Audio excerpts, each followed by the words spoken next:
Hello, this is Choosy Day Review. This is, Sam. and I'm Amy. Today's review is Bye.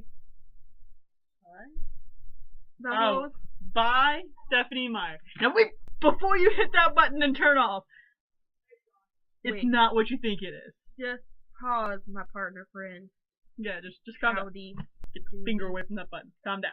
I know Yes. that name brings upon prejudice, fear, anger, and sometimes the most darkest emotions you can possibly Creech, feel. my sister. Creech. And sparkle. And sparkles. Don't start the sparkles. Everyone has made a statement about the sparkles. We are not the biggest Twilight fans, so this review is going to be strictly the host as we see it.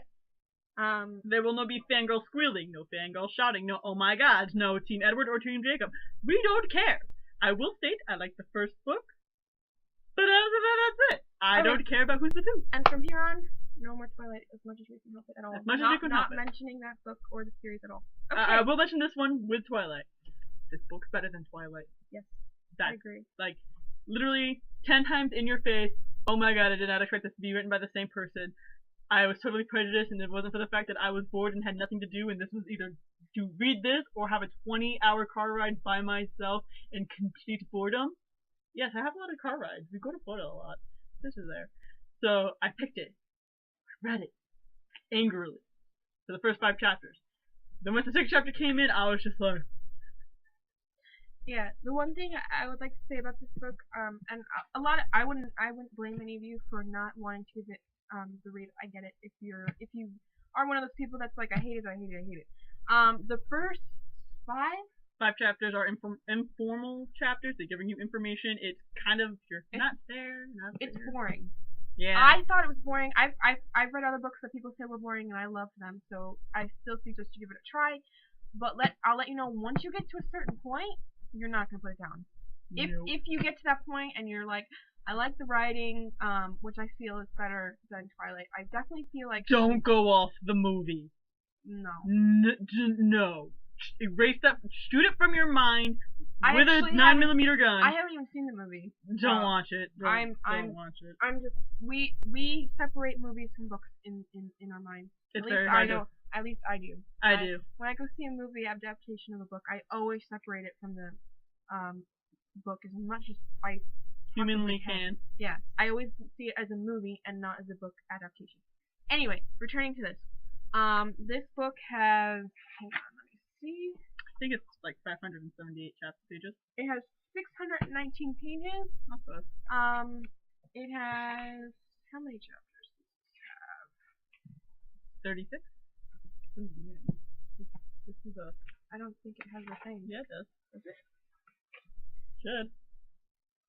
This is our first review. We will have this down pat. So look at us. Everything I say is a lie. I told you it doesn't have it. Good. Hang on. I can't do it this way. Okay, and we don't know how many chapters it has. I'm gonna say it was roughly around 36 to 46 chapters. Worth them. Next, yeah, it has a lot of chapters. For some people. People who've read Stephen King's Under the Dome is gonna look at this and say, easy peasy lemon squeezy. Yep, pretty much. Okay, so I would like to talk about the plot. Not gonna give any spoilers. How did you feel through the first 5 chapters reading it? How did you feel? Bored, regretful, hatred. I despised it, but that's because I had such strong feelings towards Stephanie Meyer at that point. So, wasn't very happy with it. Once I got into chapter 6, I was blown away that was the writer of Twilight. When I read the first 5 chapters of this book, it was a very long time ago, mind you. I was a Twilight fan at the time. This was right before the blow-up. We were 2 years before these psychotic crazy people came. Yeah, well, I was like one of the first people in the school to read the series, as well as her. To read at least the first book, I know that, and I got a hold of this right before I gave it to you to read. Okay, yep, I borrowed it from Amy. I picked this up from her right before the explosion, and thank God you did. So I didn't really. I mean, I sort of was growing out of the Twilight series. I think she said you have to read this, try it anyway. Forced it in her face. Yeah, and the first 5 chapters, I was like, this has such potential. And I warned her about the first 5 chapters being exceptionally boring. Yes, that's why we're warning you now. The first 5 chapters are boring. But they're informational chapters, and you need to know them.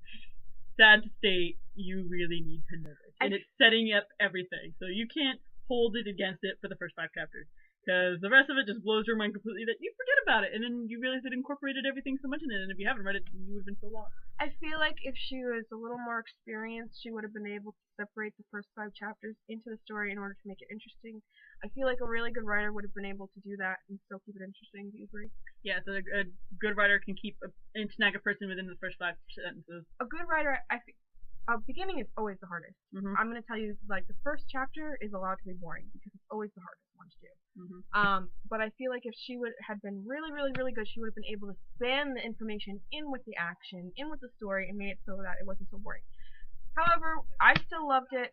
You still loved it. I loved it. I still love it. I have to read it again. What is your opinion on that? The hostess writing compared to Twilight's writing? Has her writing improved, or not? What? That's a really good question. Why, thank you. Her very first book, the Twilight book, I felt like she was inexperienced a lot.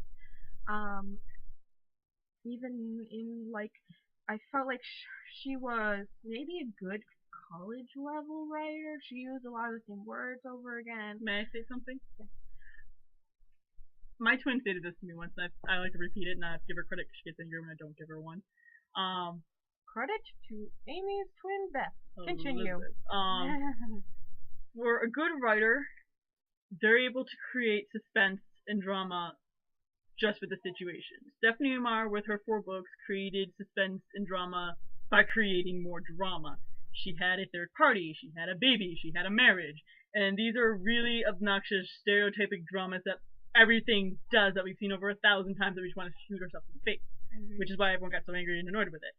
And if she was a good writer, then she would not have needed to use that to bring that story forth. And that's my opinion on her writing. Yeah. A lot of people noticed that in the Twilight, especially the first Twilight book, I think the second, maybe the entire series. Second one. Yeah, maybe through the entire series she used a lot of the same language. She used a really basic writing style. And I feel like this follows a simpler writing style, which I felt was fine now because it still had more. It had way better structure, and I felt like she was much more confident. She was like you could feel the confidence in this one. She was definitely much more confident, and though she used a simplistic writing form, it fit the story, and it wasn't trying to be more than what it is. I agree, which is what I feel like this book.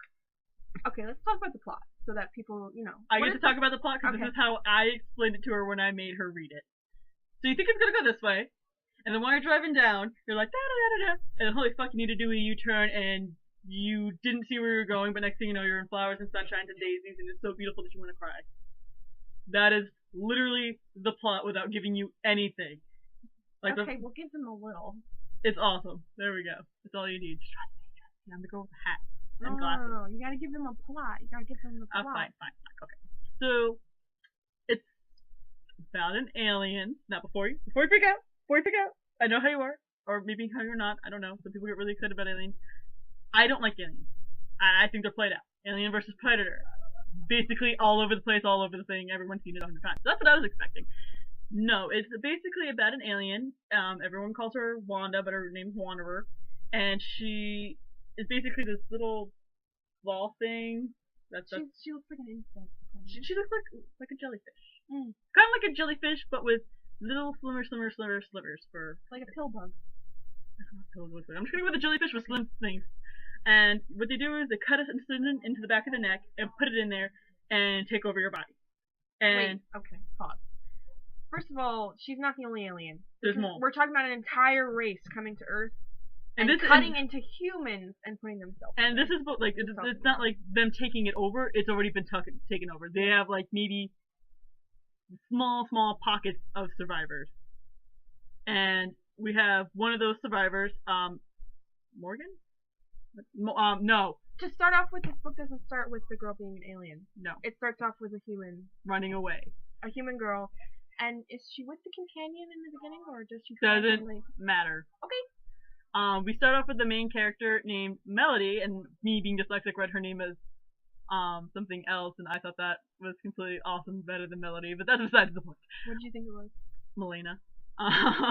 Dyslexic, you get interesting things. But Melody doesn't leave. She's constantly a voice in the back of Wanderer's head, constantly talking about her family. When she gets turned or taken. When she gets taken. And Wanderer's trying to live the typical human experience for her species, and she can't because she's hearing, "Get out of my head, you body snatcher, you alien." Which is not normal. Which is not normal. It's not allowed. Bad things happen in her society, for the alien society, when that happens. Yeah. So she ends up embarking on a journey because Melody's memories keeps bringing back this one guy, and safe to say, Wanderer falls in love with him and goes on an adventure to go find him. And that's where we're ending, because I don't want to give away any more information. I think that's where the end of the 5th chapter picks up. Like, yeah, that's where it picks up. Yeah, literally, like, information. Right when she goes to find him, that's the end of the 5th chapter, and the 6th chapter is her finding him, and you're just like... We've only given you a tiny bit of what's gonna happen, really. The whole story, it feels like it hasn't even happened yet.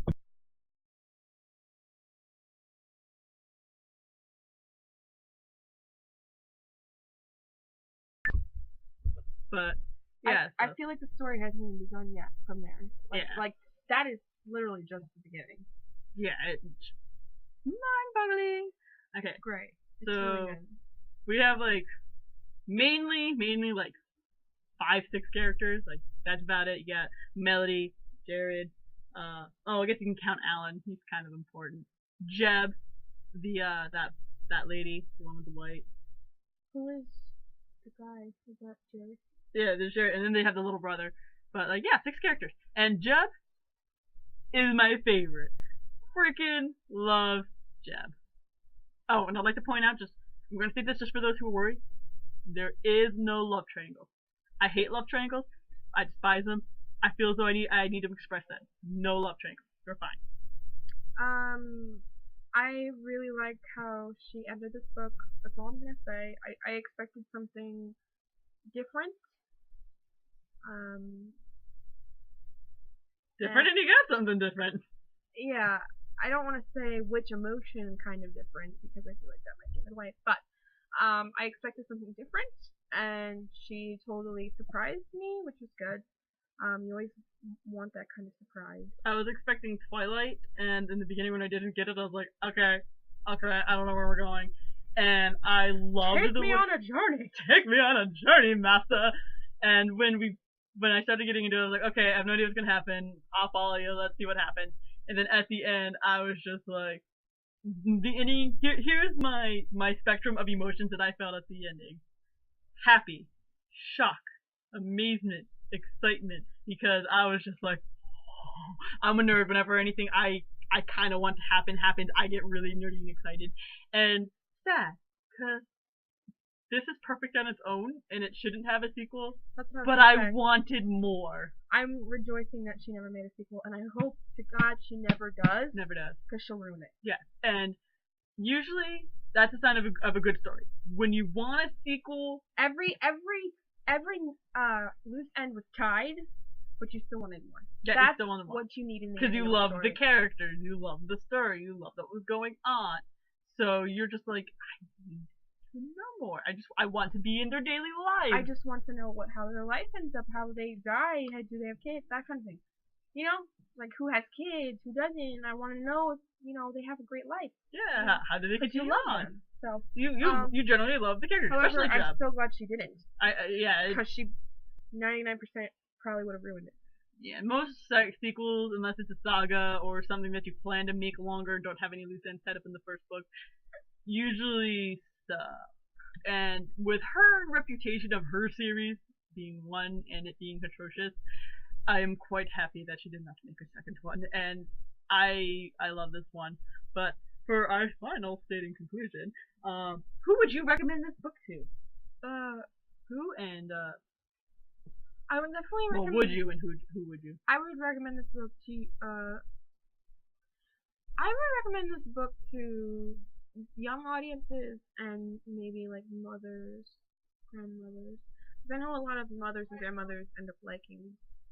They try Young younger adult novels. And I feel like this is a good representation of a young adult novel. Of a good young adult novel. Yeah.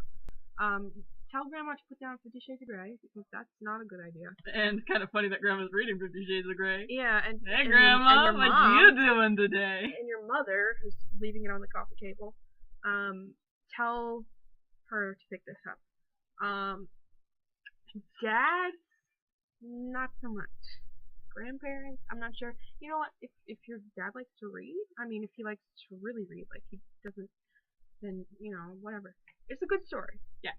I would actually recommend this, and I would recommend it to people who really enjoy sci-fi or those who actually enjoy the psychological aspects of a socially destroyed world. Yeah. Because you can really, you can psychologically delve into this. You know what the new. You're leaning on me. Sorry. Falling.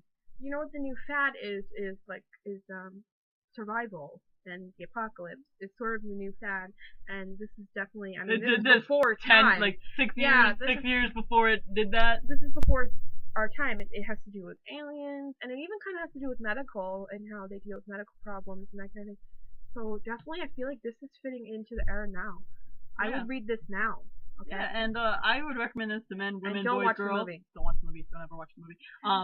I would recommend this to men, women. It's a good story. There is a little bit of a romance in it. What story doesn't have romance nowadays, sadly? But it's not overwhelming in the aspect of it. It's a good romance, I think. Yeah, it keeps your attention. I laughed during a lot of it. But not because of awkward, just because I'm just like, ooh, she just did a good comment right there. I applaud you, ma'am. I applaud you. And I just gotta say, awesome book. Read it. Read it. So, read it. This is the host. The host? By Stephanie Meyer. Hard to believe, I know. And the council hath spoken. See you next time, guys. Peace out, yo.